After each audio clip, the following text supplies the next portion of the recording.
فاتحہ برائے نظر شہدائے کربلا علیہم الصلاۃ والسلام۔ بسم اللہ الرحمن الرحیم، الحمد للہ رب العالمین، مالک یوم الدین، ایاک نعبد و ایاک نستعین، صراط المستقیم صراط الذین انعمت علیہم غیر المغضوب علیہم ولا الضالین۔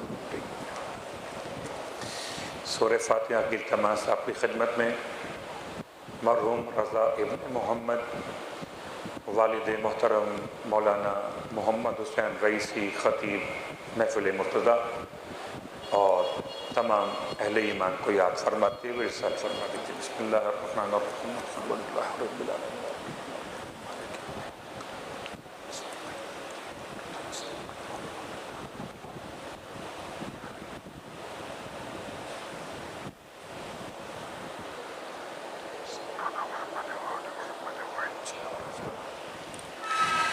اعوذ باللہ من الشیطان اللعین الرجیم، بسم اللہ الرحمن الرحیم، الحمد للہ رب العالمین، الصلاة والسلام علی اشرف الانبیاء والمرسلین، سیدنا ابی القاسم محمد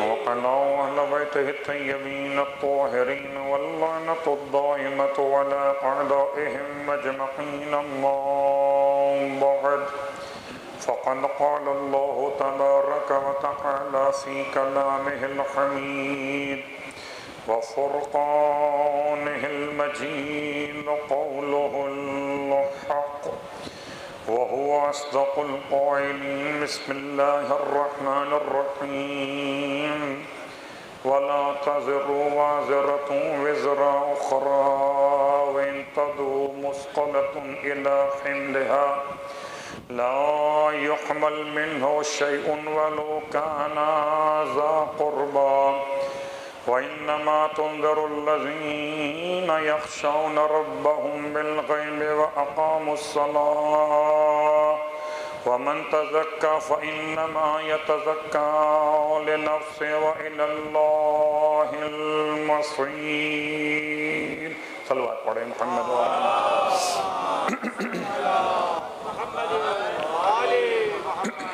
تعریفیں خدا واجب الوجود کے لیے اور تمام ہدیہ درود و سلام باعث خلقت کائنات اور اشرف موجودات محمد اور آل محمد کے لیے۔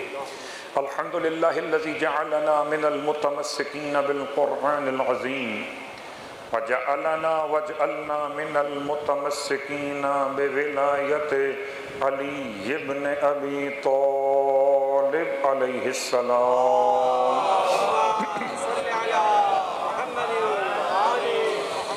عظم اللہ اجورنا و اجورکم بمصابنا بالحسین علیہ السلام، وجعلنا وإیاکم انشاءاللہ من الطالبین بصارہ مع ولیہ الامام المہدی من آل محمد علیہم السلام۔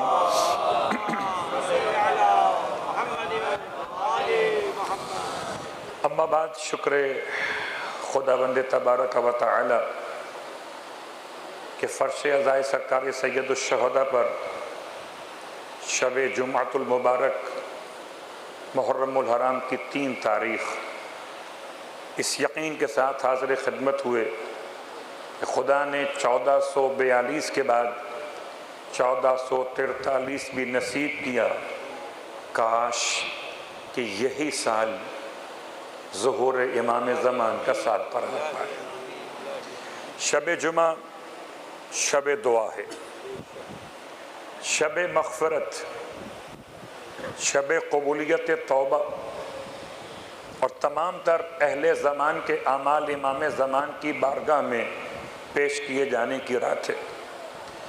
امام سے توسل کے ساتھ آپ کی خدمت مقدس میں سورہ مبارکہ فاتر کی آیت نمبر 18 کی تلاوت کا شرف حاصل کیا جا رہا۔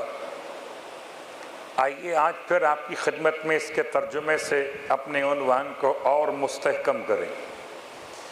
پروردگار کا اعلان کہ روز قیامت کوئی کسی کا بوجھ نہیں اٹھانے والا، ہم سب نے اپنا اپنا بوجھ خود اٹھانا ہے۔ تو تیار ہو جائیے، اور اگر کسی کو بلائے بھی آ کر بوجھ اٹھا لو، تو چاہے قرابت دار ہی کیوں نہ ہو، مگر کوئی بوجھ اس کا شیئر نہیں کرنے والا۔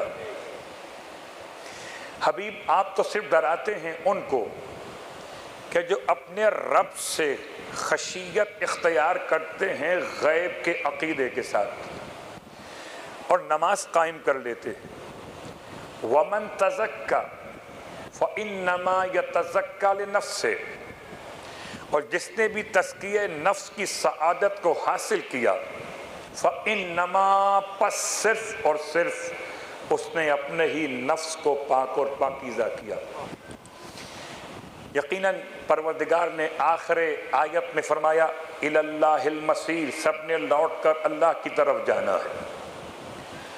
اور کل آپ کی خدمت میں بات وہاں تک پہنچی تھی کہ جہاں حدیث نفس حضرت آدم علیہ السلام کے دور سے، حدیث نفس کیا ہوتی ہے کہ جب کبھی انسان کو نفس کی کیفیت میں محسوس ہونے لگے کہ بمقابلہ عقل کے نفس کی خواہشات زیادہ قوی ہو رہی ہیں، جب جہاد بن نفس کی کیفیت میں کمزوری محسوس کرنے لگے، اس کو کہتے ہیں حدیث نفس۔ اور طریقہ حدیث نفس کو دور کرنے کا 2 رکعت نماز کل آپ کی خدمت میں بیان کی گئی، اور اسی نماز کے ساتھ روایت کے روشنی میں ایک دعا تعلیم فرمائی امام جعفر صادق علیہ السلام نے۔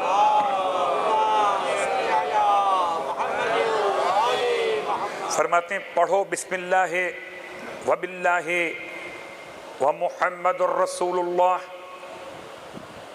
ولا حول ولا قوة الا باللہ العلی العظیم اللہم امسح عنی ما احذر۔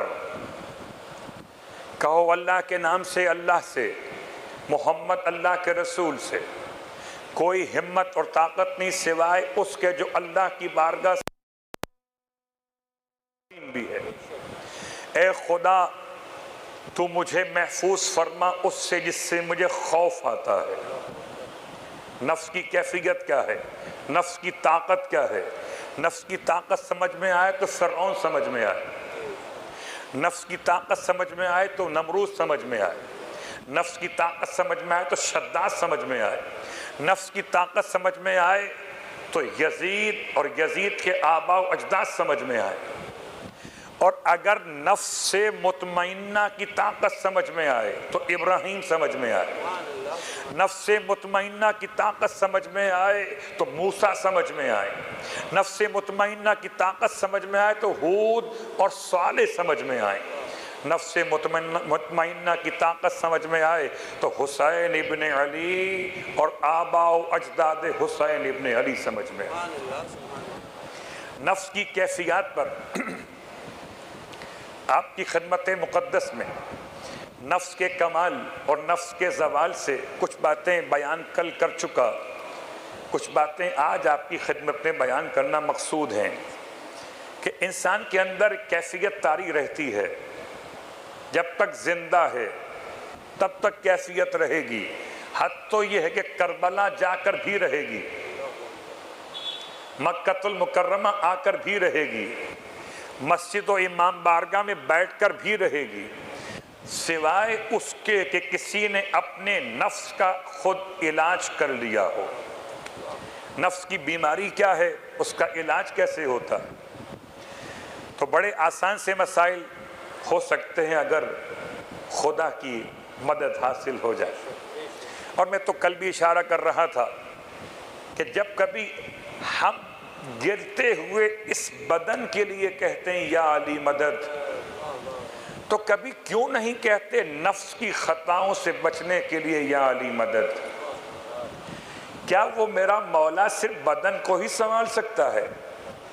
وہ میرا مولا خطائے نفس سے بھی انسان کو نجات دلوا سکتا ہے اگر نفس کی جنگ کی حالت میں کوئی مجاہد علی کو آواز دے کہ علی ابن ابی طالب علیہ السلام کا کیا جہاد تھا، اصغر کا کمال کیا تھا تو اکبر کا کمال کیا ہوگا۔ اصغر کا کمال یہ تھا کہ تلوار بھی چھوٹی ہے، گھوڑا بھی کمزور ہے۔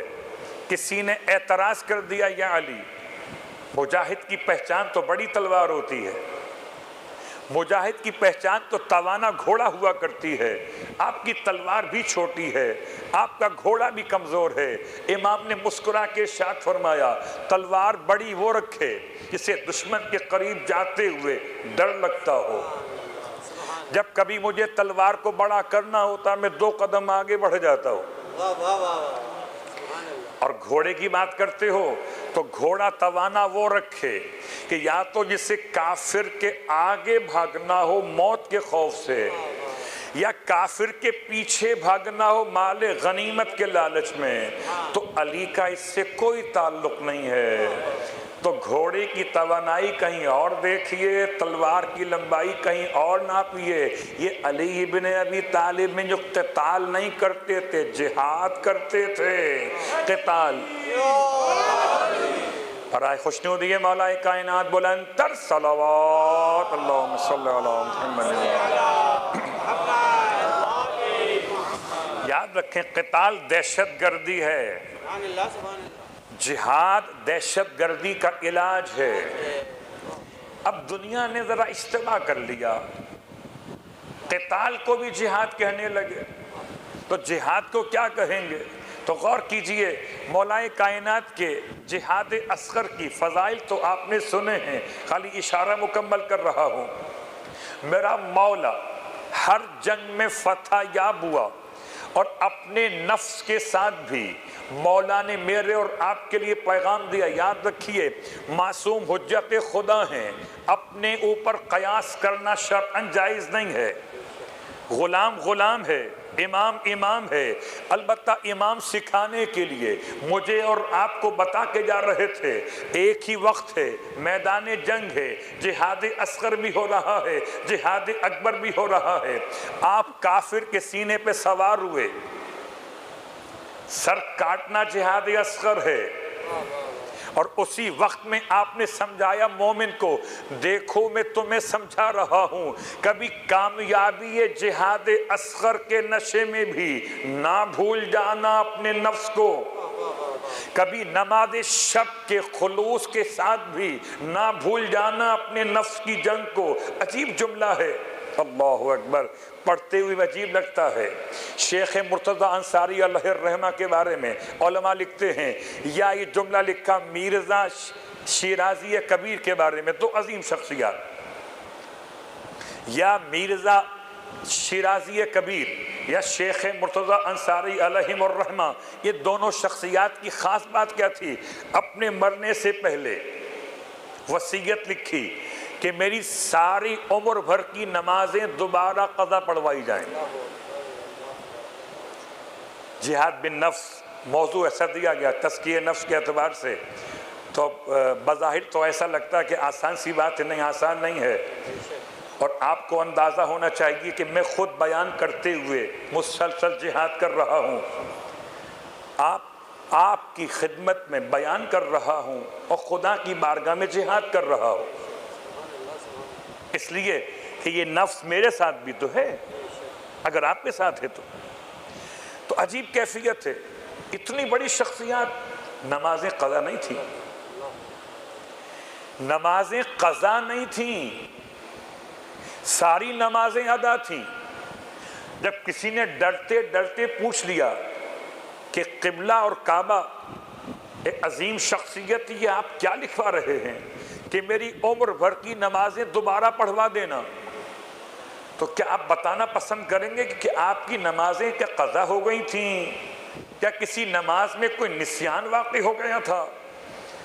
کہنے لگے بات یہ نہیں ہے، میں اپنی ساری نمازیں پڑھ چکا، لیکن جب نمازیں پڑھتا تھا تو نفس کو نماز میں لذت محسوس ہوتی تھی، تو مجھے ڈر لگ رہا ہے کہیں ایسا نہ ہو کہ میری نمازوں میں جو لذت مجھے ہوتی تھی وہ نماز کی لذت میرے اور خدا کے درمیان حجاب نہ بن جائے۔ اللہ اکبر۔ تزکیہ نفس آسان تو نہیں ہے، اور اسی لیے منزل کمال کو سمجھنے کے لیے، نفس کے اور منزل زوال کو پہچاننے کے لیے کل بھی کچھ آیات آپ کی خدمت میں پڑھی تھیں، اور وہیں سے بات کو آگے بڑھاتے ہوئے نفس لوامہ اور نفس امارہ کے ساتھ ساتھ قرآن کی کچھ اور آیت آپ کی خدمت میں عرض کر دوں کہ جہاں سورہ مبارکہ الاعراف آیت نمبر 179 عجیب آیت ہے، وَلَقَدْ ذَرَأْنَا لِجَهَنَّمَ كَثِيرٌ مِنَ الْجِنِّ وَالْإِنسِ، ہم ضرور بھر دیں گے، ضرور بھر دیں گے، لام بھی تاکید کے لیے اور قد بھی تاکید کے لیے، ضرور بھر دیں گے جہنم کو جن اور انسانوں کی اکثریت سے۔ شاید پورے قرآن میں ایک طریقہ ہے جب کسی کی نفس کی تربیت کرنا ہو تو کبھی لالچ دے کے کرائی جاتی ہے اور کبھی ڈرا کے کرائی جاتی ہے، اور قرآن میں دونوں طرح کی آیتیں ہیں، اور اس لیے تمام انبیاء دو کام لے کر آئے تھے، ایک بشارت ایک نذارت۔ ایک بشارت دیتے تھے کہ دیکھو یہ ملے گا، دیکھو وہ ملے گا، اور ایک ڈراتے تھے دیکھو یہ بھی ہو سکتا ہے، اس طرح بھی ہو سکتا ہے۔ تو سورہ اعراف کی آیت عجیب ہے، اس میں خدا نے اعلان کیا وَلَقَدْ ذَرَأْنَا لِجَهَنَّمَ، ہم بھر دیں گے جہنم کو جن اور انسانوں کی اکثریت سے، لَهُمْ قُلُوبٌ لَا يَفْقَهُونَ بِهَا، کہ ان کے پاس دل تو ہیں مگر دل سے سوچتے نہیں ہیں۔ لَهُمْ قُلُوبٌ لَا يَفْقَهُونَ بِهَا وَلَهُمْ أَعْيُنٌ لَا يُبْصِرُونَ بِهَا، آنکھیں ہیں دیکھتے نہیں ہیں، وَلَهُمْ آذَانٌ لَا يَسْمَعُونَ بِهَا، کان ہیں سنتے نہیں ہیں۔ أُولَئِكَ كَالْأَنْعَامِ، بالکل حیوان کی طرح سے ہیں، بل ہم اضل، بلکہ حیوان سے بھی زیادہ گمراہ ہیں۔ اور آیت کا آخری حصہ اولئک هم الغافلون، اور آج ہمارا عنوان ہے کہ نفس کے زوال کو پہلا مرحلہ ہے وہ ہے غفلت، نفس کو غفلت سے نکالنا۔ دل ہے مگر سوچتے نہیں ہیں۔ ارے کچھ تو بڑے ہوشیار ہیں، کہتے ہیں دو دل ہیں، ایک دل کہہ رہا ہے کہ جاؤں، ایک دل کہہ رہا نہیں جاؤں۔ اگر کسی انسان کے ذہن میں کوئی ایسا سوال آ جائے تو نکال دے کہ خدا نے کسی کے دل میں، کسی کے سینے میں دو دل نہیں رکھے۔ اور جب کبھی مسئلہ دل کا ہو تو خدا کی بارگاہ میں دل کی دعائیں بھی آل محمد نے عطا کی ہیں۔ خدا کرے دل ایسا ہو جو سمجھتا ہو، صرف دھڑکتا نہ ہو۔ دھڑکتے تو حیوانوں کے دل بھی ہیں، اصل کمال تو دل کا یہ کہ دھڑکتا نہیں ہے بلکہ تحرک رکھتا ہے، فکر دیتا ہے۔ کل کی بات سے آج کی بات جڑ رہی ہے، ایک ہادی باہر ہے، ایک ہادی اندر ہے۔ اندر کے ہادی کو ضمیر کہتے ہیں، اور جب بھی کبھی ضمیر کا سودا ہو دوستو، اصل بکتا کون ہے؟ نہ آنکھیں بکتی ہیں نہ زبان بکتی ہے، بکتا کون ہے؟ بکتا انسان کا ضمیر ہے۔ اب یہ نیا لفظ آ گیا، ضمیر کیا ہوتی ہے؟ صلوات پڑھے محمد و آل محمد۔ قبلہ الفاظ کا گورکھ دھندا ہے، ضمیر کہیں، قلب کہیں، دل کہیں، روح کہیں، دماغ کہیں، ہو سکتا ہے الگ الگ اصطلاحات میں ان کے معنی الگ الگ دیے جائیں، مگر ہے انسان ایک، حقیقت انسان ایک ہے۔ اس کو میں کہوں تو نفس، خود کہوں تو نفس، اس کی حالتیں الگ الگ ہیں۔ اگر حالت پستی میں چلا جائے تو نفس امارہ کہلاتا ہے، حالت پستی سے اگر اس کو سمجھنے کچھ سمجھ آنے لگے معاملات کی تو لوامہ کہلاتا ہے، اور جب سمجھ آتے آتے جانب روحانیت بڑھ جائے تو مطمئنہ کہلاتا ہے۔ یہی ہے خود، یہی میں ہے۔ تو جب بھی کبھی ضمیر کا سودا ہو دوستو، بہترین پیغام، کبھی کبھار نثر میں جو بات نہیں ہو پاتی وہ نظم میں ہو جاتی ہے، اور آپ کو تو اندازہ ہے کہ دیوان تو ہر معصوم کے ہیں، ہر معصوم نے اشعار ارشاد فرمائے۔ فرماتے ہیں شاعر اہل بیت کہ جب بھی کبھی ضمیر کا سودا ہو دوستو، ڈٹ جاؤ تم حسین کے انکار کی طرح۔ اللہ اکبر، نہ حسین بکے نہ حسینی بکے گا۔ اور اسی لیے تو مولا کو ناز تھا، فرماتے تھے مثلی، اللہ اکبر، مثلی، میرے جیسا، لا یبایعو مثلہ، اس کے جیسے کی بیعت نہیں کر سکتا۔ امام نے نکال دیا میں اور وہ، مجھ جیسا اور اس جیسا، کہ تاریخ میں ایسا ہونا تھا کہ کوئی حسین جیسا ہو تو کوئی یزید جیسا ہو۔ اور کبھی کبھی لوگ پریشان تو کرتے ہی ہیں کہ صاحب کیا کریں، قرآن پڑھنا چھوڑ دیں، لعنت تو قرآن میں آئی ہے، اور جب لعنت قرآن میں آئی ہے تو پھر قرآن پڑھا جائے گا، اور سب سے آسان الفاظ۔ جب کسی نے سوال کیا امام جعفر صادق علیہ السلام کی بارگاہ مقدس میں کہ مولا اس سورہ لہب تو نہیں پڑھنی چاہیے، سورہ لہب یا سورہ تبت کہہ لیجئے، نہیں پڑھنی چاہیے۔ کیوں؟ کہ ابو لہب تو مر گیا، اب مرے ہوئے کو کیا کہنا کہ ٹوٹ جائیں ہاتھ، اب تو اس کے ہاتھ وات تو سب ختم ہو چکے ہوں گے، گل سڑ گیا ہوگا، اب کیوں پڑھا جا رہا ہے؟ تبت یدا ابی لہب وتب ما اغنی عنہ مالہ وما کسب سیصلی نارا ذات لہب۔ اور عجیب کمال کا سورہ ہے، پوری فیملی جہنم میں ہے۔ وامرأتہ حمالۃ الحطب فی جیدہا حبل من مسد۔ پورا سورہ بتا رہا کیوں پڑھا جائے۔ امام سے پوچھا گیا، مولا فرماتے ہیں اس لیے پڑھو کہ قرآن کا پیغام ایسا نہیں ہو سکتا کہ مصداق کے ختم ہونے سے مفہوم ختم ہو جائے، مفہوم باقی رہتا ہے، آیتوں کا مصداق بدل جاتے ہیں۔ کیا مطلب مولا سمجھے نہیں؟ کہ اگر اس طرح قرآن پڑھا جاتا تو پھر تو بہت ساری آیتیں ختم ہو جاتی۔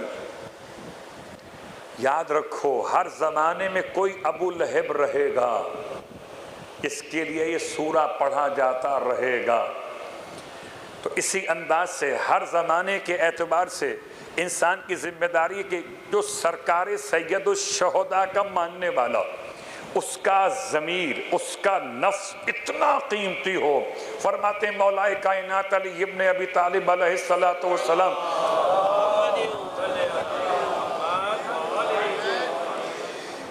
اتنا بہترین پیغام مولا فرماتے ہیں کہ جس نے اپنے نفس کو پہچانا اس نے اپنے رب کو پہچان لیا۔ نفس کو پہچانا، رب کو پہچانا، گویا نفس کی پہچان اگر تو رب کی پہچان آسان ہو گئی۔ پھر فرماتے ہیں جس نے اپنے نفس کو نہیں پہچانا وہ ہلاک ہو گیا۔ پھر فرمایا تمہارے نفس کی قیمت جنت ہے، اس سے کم کچھ نہیں ہے۔ اگر تمہارے نفس کو کوئی خریدنا چاہے تو یاد رکھنا قیمت جنت ہے۔ مومن کے نفس کی قیمت جنت ہے اور امیر المومنین کے نفس کی قیمت مرضی الہی ہے۔ سبحان اللہ سبحان اللہ۔ فرق یہ ہے ہمارے نفس کے خریدار بہت مل جاتے ہیں۔ یہی پرابلم ہے کہ عقیدے کے اعتبار سے ہم بڑے مضبوط رہتے ہیں، نہیں بکتے، مگر مسئلہ نفس میں اعمال کا بھی تو ہے۔ اور وہیں سے بات کو واپس آپ کی خدمت میں لے آئے۔ اولائکا، یہ کون ہیں؟ ہم الغافلون، ان کے پاس دل ہے مگر سوچتے نہیں ہیں، آنکھیں ہیں مگر دیکھتے نہیں ہیں، کان ہیں مگر سنتے نہیں ہیں۔ ایسا کیسے ہو سکتا کہ انسان کے پاس دل ہو سوچتا نہ ہو؟ قسم بخدا اگر نفس غالب آ جائے تو انسان اپنی مرضی کے علاوہ کچھ نہیں سوچتا۔ اگر نفس غالب آ جائے تو انسان اپنی مرضی کے سوا کچھ نہیں دیکھتا۔ اگر انسان کا امارہ غالب آ جائے تو اپنی مرضی کے سوا کچھ نہیں سنتا۔ اللہ اکبر، سوائے وہی سنتا ہے جو اس کو خود پسند ہو۔ اور اب مسئلہ ہے کہ غفلت کون سی والی؟ اولئک ہم الغافلون، یہ غافل لوگ ہیں۔ کس سے غافل ہیں؟ روٹی سے غافل نہیں، روٹی سے غافل ہونا تو غفلت نہیں ہے۔ کیا یہ اپنی روزی سے غافل ہیں؟ نہیں۔ اپنے مکان سے غافل ہیں؟ جی نہیں۔ کس سے غافل ہیں؟ غفلت کون سی ہے؟ اور جب تک غفلت سمجھ میں نہیں آئے گی تب تک غفلت کا علاج نہیں ملے گا۔ ہم غفلت کو تلاش کریں تو حیوانات اپنی روزی کو پہچانتے ہیں، کیا کھانا ہے۔ اللہ اکبر، اگر میں نے اتنا ہی پہچانا تو مل فرق بیننا، پھر کیا فرق مجھ میں اور حیوان میں؟ اگر میں نے اتنا ہی پہچانا کہ کہاں بیٹھنا ہے تو حیوان بھی جانتا ہے کہ جہاں موقع مل جائے بیٹھ جاؤ، پھر کیا فرق مجھ میں اور حیوان میں؟ تو غفلت کون سی ہے؟ غفلت حیوانی نہیں ہے، صرف ایک غفلت ہے، اس غفلت کا ذکر ہے سورہ حشر میں، اور آیت کا نشان ہے 19۔ صلوات پڑھے محمد و آل محمد۔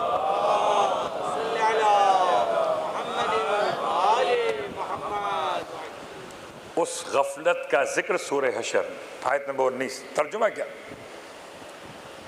الذین نسوا اللہ فانساہم انفسہم، انہوں نے اللہ کو بھلا دیا تو اللہ نے ان کا نفس بھلا دیا۔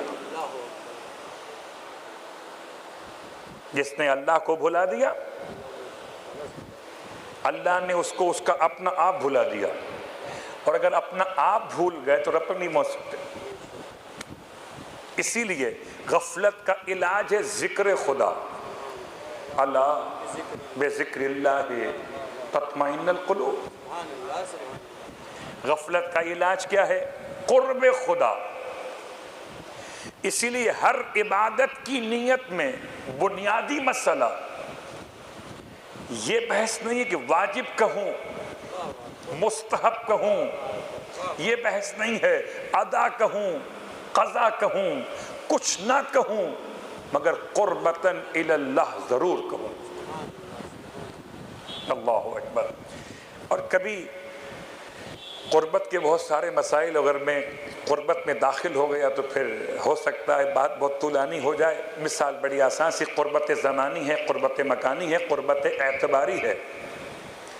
کوئی زمانے میں قریب ہے، ہم زمانہ ہم عصر۔ کوئی مکان میں قریب ہے، پڑوسی، آپ کے نیبر آپ کے قریب ہے۔ اور کوئی قریب ہے اعتبار کے لحاظ سے۔ کیا مطلب؟ کبھی ہم مثال دے سکتے ہیں، کوئی کہے جناب میرے صدر مملکت سے بڑے تعلقات ہیں، یہ بہت قریبی ہیں صدر مملکت کے. اب خیر وہ خدا کرے ایسے قریب نہ ہو یا کوئی صدر مملکت ایسا ہو جو واقعاً عارف ہو. صلوات پڑھے محمد وآل محمد. علی اسم کا عارف نہ ہو. عجیب اتفاق ہے وہ ہمارے شہر کے ہی تو ہیں اور نام بھی عارف ہے اور ہیں بھی علوی. تو اگر عارف علوی ہیں تو علی کو پہچان لیں,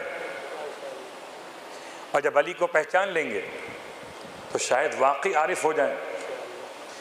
تو خیر نام تو زبان پر آ گیا. صدر مملکت سے یا وزیر اعظم سے یا کسی اور سے صاحب اقتدار سے, صاحب اختیار سے کوئی کام آپ کو ہو گیا, آپ نے کہا بتائیں ان کا کوئی قریب کوئی ہے تو اس سے بات کی جائے. میں نے کہا فلاں صاحب بہت قریب ہیں. قریب کا مطلب کیا ہوا؟ کیا ساتھ میں رہتے ہیں پڑوس میں؟ نہیں. قریب کا مطلب کیا ہوا؟ کیا ان کے ہم عصر ہیں؟ کہا نہیں. قریب کا مطلب یہ کہ وہ ان سے تعلقات میں بہت قریب ہیں, وہ اگر کہہ دیں گے تو کام ہو جائے گا. یہ قربت اعتباری ہے, اور خدا سے نہ قربت زمانی ممکن ہے نہ قربت مکانی ممکن ہے. اگر ممکن ہے ویسے تو خدا خود بہت قریب ہے, اتنا قریب ہے کہ 2 آیتیں سن لیجئے اور خدا کی قربت سمجھ میں آئے تاکہ غفلت کا علاج واضح ہو جائے. آپ کو تو اندازہ ہے کہ اگر والدہ صاحبہ ساتھ میں ہو تو بچے کو پھر نیند نہیں آ سکتی آن لائن کلاس میں. آج بڑے مسائل ہیں, اٹھاؤ کلاس کے لیے بچے سو جاتے. اتنے ہوشیار ہو گئے کہ اب ہمیں خبر ہی نہیں ہوتی کہ یہ آن لائن اپنے آپ کو شو کر رہے ہیں کہ یہ حاضر ہیں وہ غیر حاضر ہیں. لیکن اگر ماں یا باپ کے ساتھ قربت مکانی ہو تو بچوں کی نیند پر کنٹرول ماں باپ کر لیتے. تو قربت زمانی اور مکانی, قربت الہی, قربت اعتباری, یعنی معرفت خدا میں قربت. اللہ اکبر. اور یہ کیسے ممکن ہے جبکہ خدا اتنا قریب ہے کہ سورہ مبارک ہے قیامت میں پروردگار نے اپنی قربت کو بیان کیا. الفاظ کیا ہیں؟ الفاظ یہ ہیں کہ نحن اقرب الیہ من حبل الورید. تقریباً یہ ٹکڑا آیت کا سب کو زبانی یاد ہے,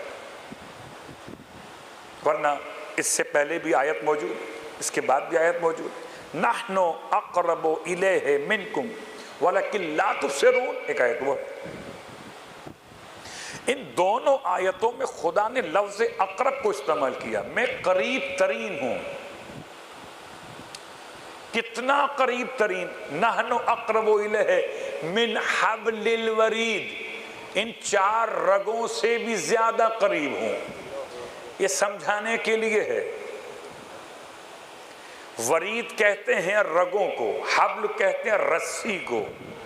4 رگوں سے مل کر جو موٹی رگ بنی ہے اسے کہتے ہیں شہ رگ.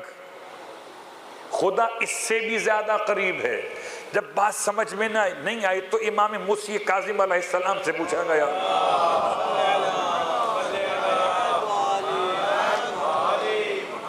کہ مولا بتائیے خدا کی قربت کے معنی کیا ہے, اور نحن اقرب الیہ من حبل الورید جو کہتا ہے کیا مطلب ہے, کتنا قریب ہے؟ ارشاد فرمایا اتنا قریب ہے کہ تم اپنے ان اعضاء و جوارے کو استعمال کرتے ہو, کھانے کے لیے منہ کو استعمال کرتے ہو, سانس کے لیے ناک کو استعمال کرتے ہو. آکسیجن داخل ہوتی ہے, تمہاری خوراک اور پانی داخل ہوتا ہے. آکسیجن کو اس کا راستہ کون بتاتا ہے؟ خوراک کو اس کا راستہ کون بتاتا ہے؟ اگر خوراک چلی جائے پھیپڑوں میں, لنگس کے مسائل تو آپ کے علم میں ویسے ہی کرونا کے اعتبار سے, اگر چلی جائے خوراک وہاں پر تو کیا حشر ہوگا. اور اگر چلی جائے آکسیجن انسان کے معدے میں، اسٹمک میں، تو کیا ہوگا؟ انسان کی موت واقع ہو جائے گی۔ جو لقمے کو اس کا راستہ بتائے، جو سانس کو اس کا راستہ بتائے، اسے خدا کہتے ہیں۔ اور یہ بھی امام کے علم کے کامل دلیل نہیں ہے کہ سامنے والے کا اتنا ہی برداشت کا عنوان تھا، ورنہ لفظ قربت کو سمجھانا کہ خدا نے قربت سمجھاتے سمجھاتے اپنے حبیب سرکار ختمی مرتبت احمد مجتبیٰ محمد مصطفیٰ صلی اللہ علیہ وآلہ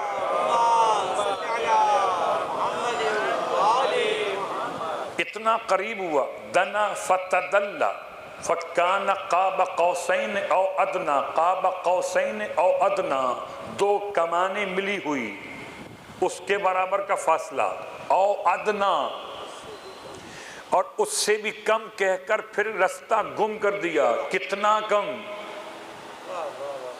کتنا کم۔ اور یہ قربت مکانی نہیں ہے کہ خدا کی قربت مکانی ممکن نہیں ہے، یہ قربت زمانی نہیں ہے، یہ قربت اعتباری ہے، انسان کو بتانے کے لیے کہ جو خدا نے نظام بنایا ہے اس نظام کے مرکز میں اپنے مصطفیٰ کو ایسے بلایا جیسے کوئی سردار سے ملاقات کرے۔ عرب کا مزاج یہ تھا، جب دو سردار ملاقات کرتے تھے تو اپنی اپنی کمان کو ساتھ ملا کر رکھتے تھے۔ یہ دو کمان کا مطلب کیا ہے؟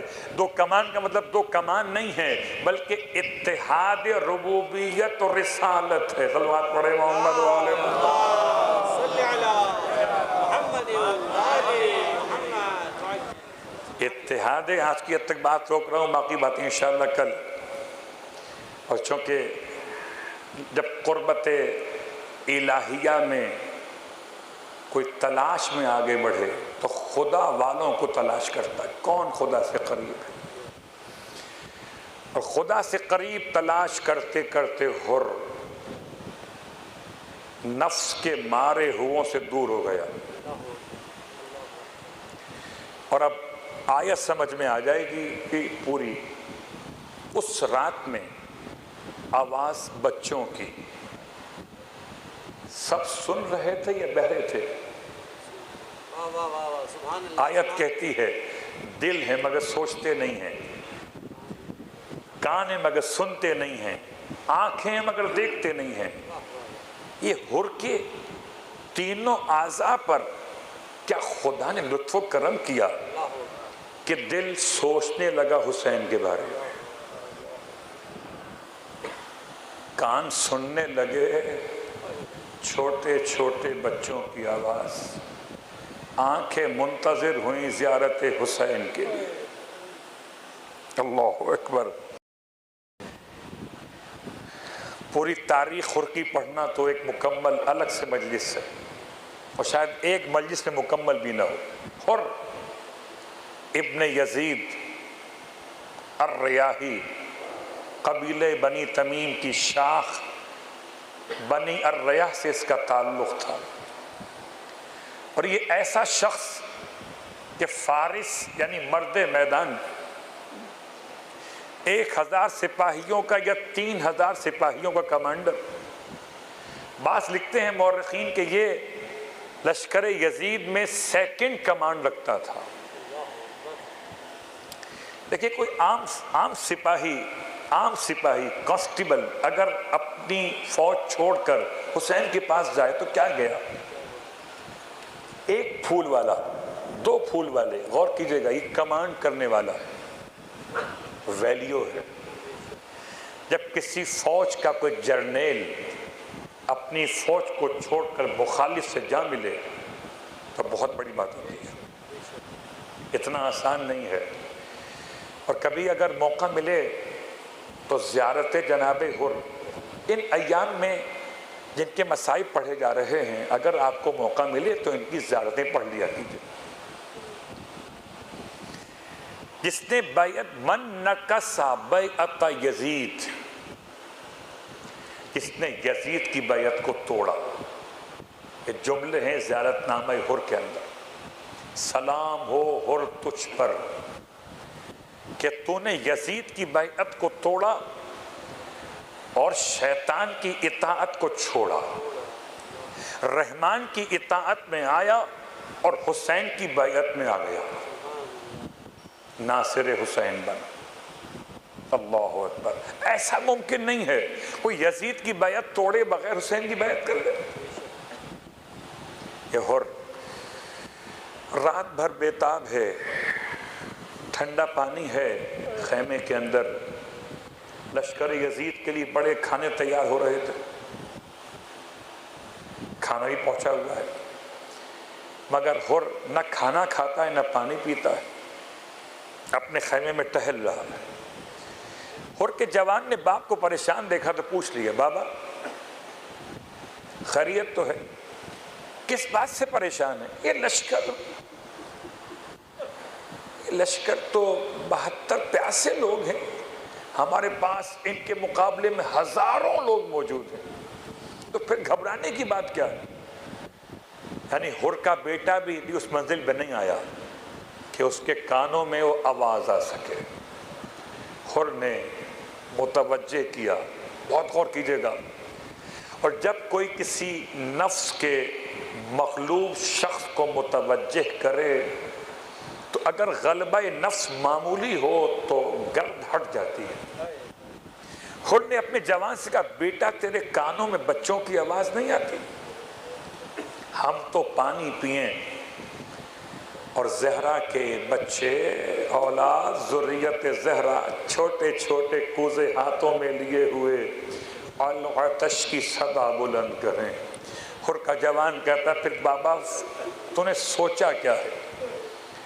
ہر کہتا، بیٹا کل صبح دن نکلنے کے بعد ہم جائیں گے خدمت حسین میں، شاید زہرا کا لال ہماری خطا معاف کر دے۔ غفلت سے نکل رہا ہے، اپنے نفس سے لڑتے ہوئے، اللہ اکبر، قبلہ آسان نہیں ہے۔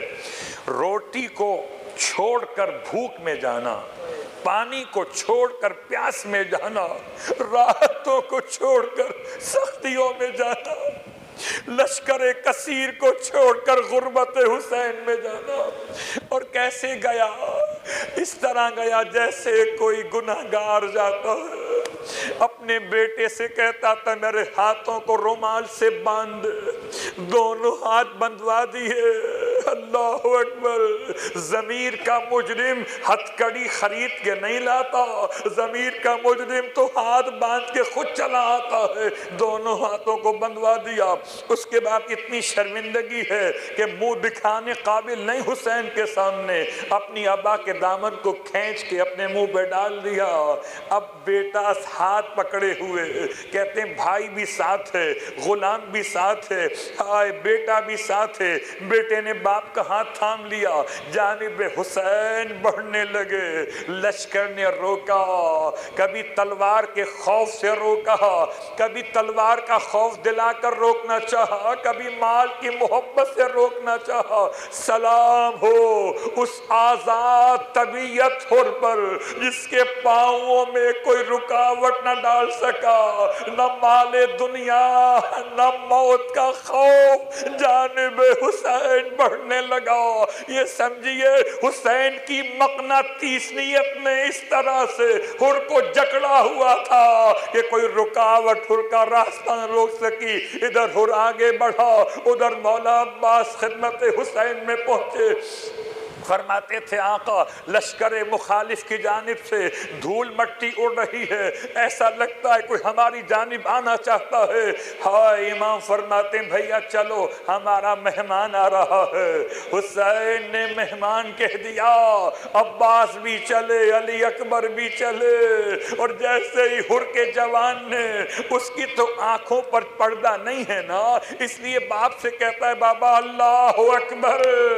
عرب میں تکبیر کہی جاتی تھی خاص مواقع کے لحاظ سے، تو پوچھا حر نے بیٹا کبریائی خدا کے لیے ہے، مگر اس وقت تکبیر کیوں کہتا ہے؟ کہ بابا شرمندگی ہے، قدم اٹھائے نہیں جا رہے، تجھے لینے شبیہ پیغمبر چلے آتے ہیں۔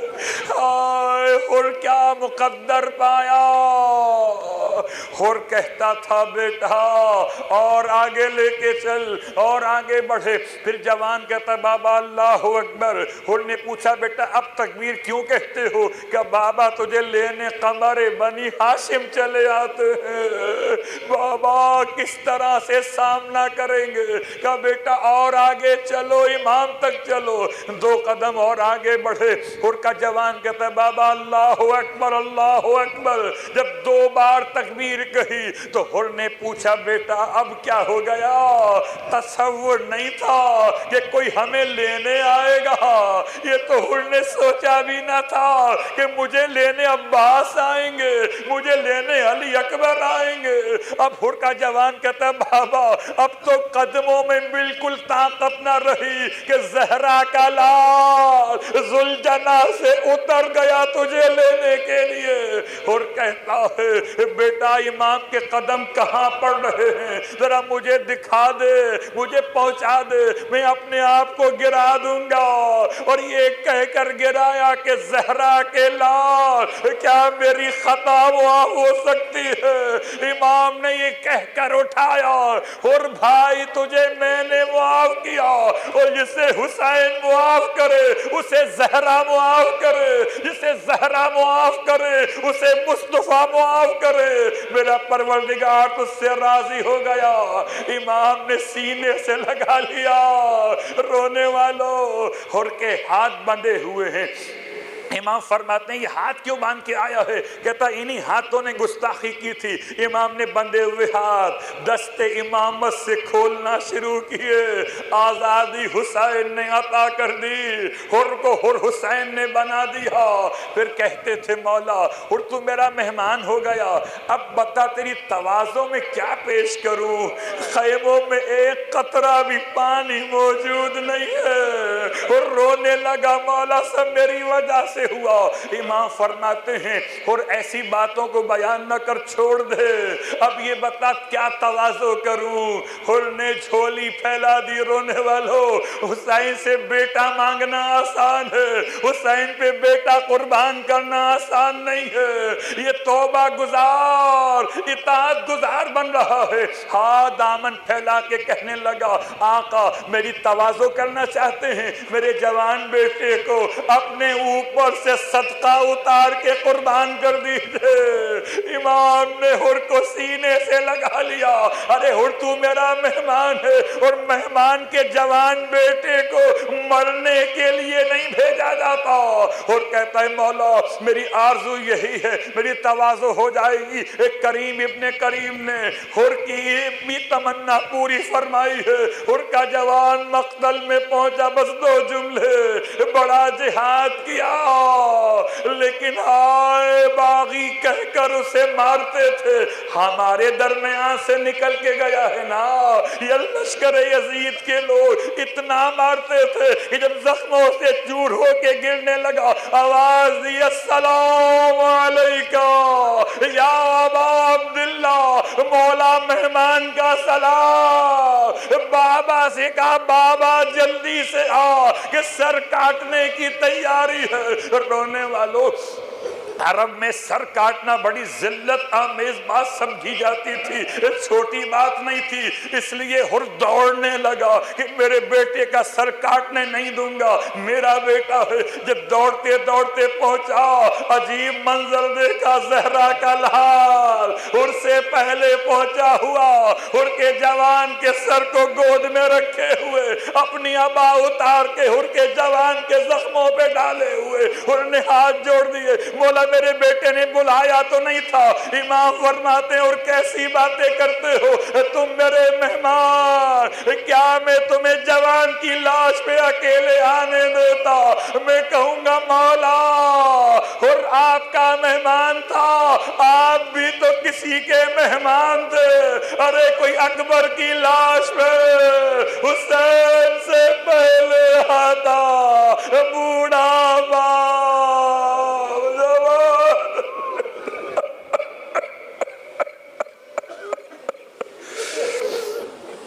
اللہ ولعنت اللہ على القوم الظالمين وسيعلم الذين ظلموا أي منقلب ينقلبون. ماتم حسین.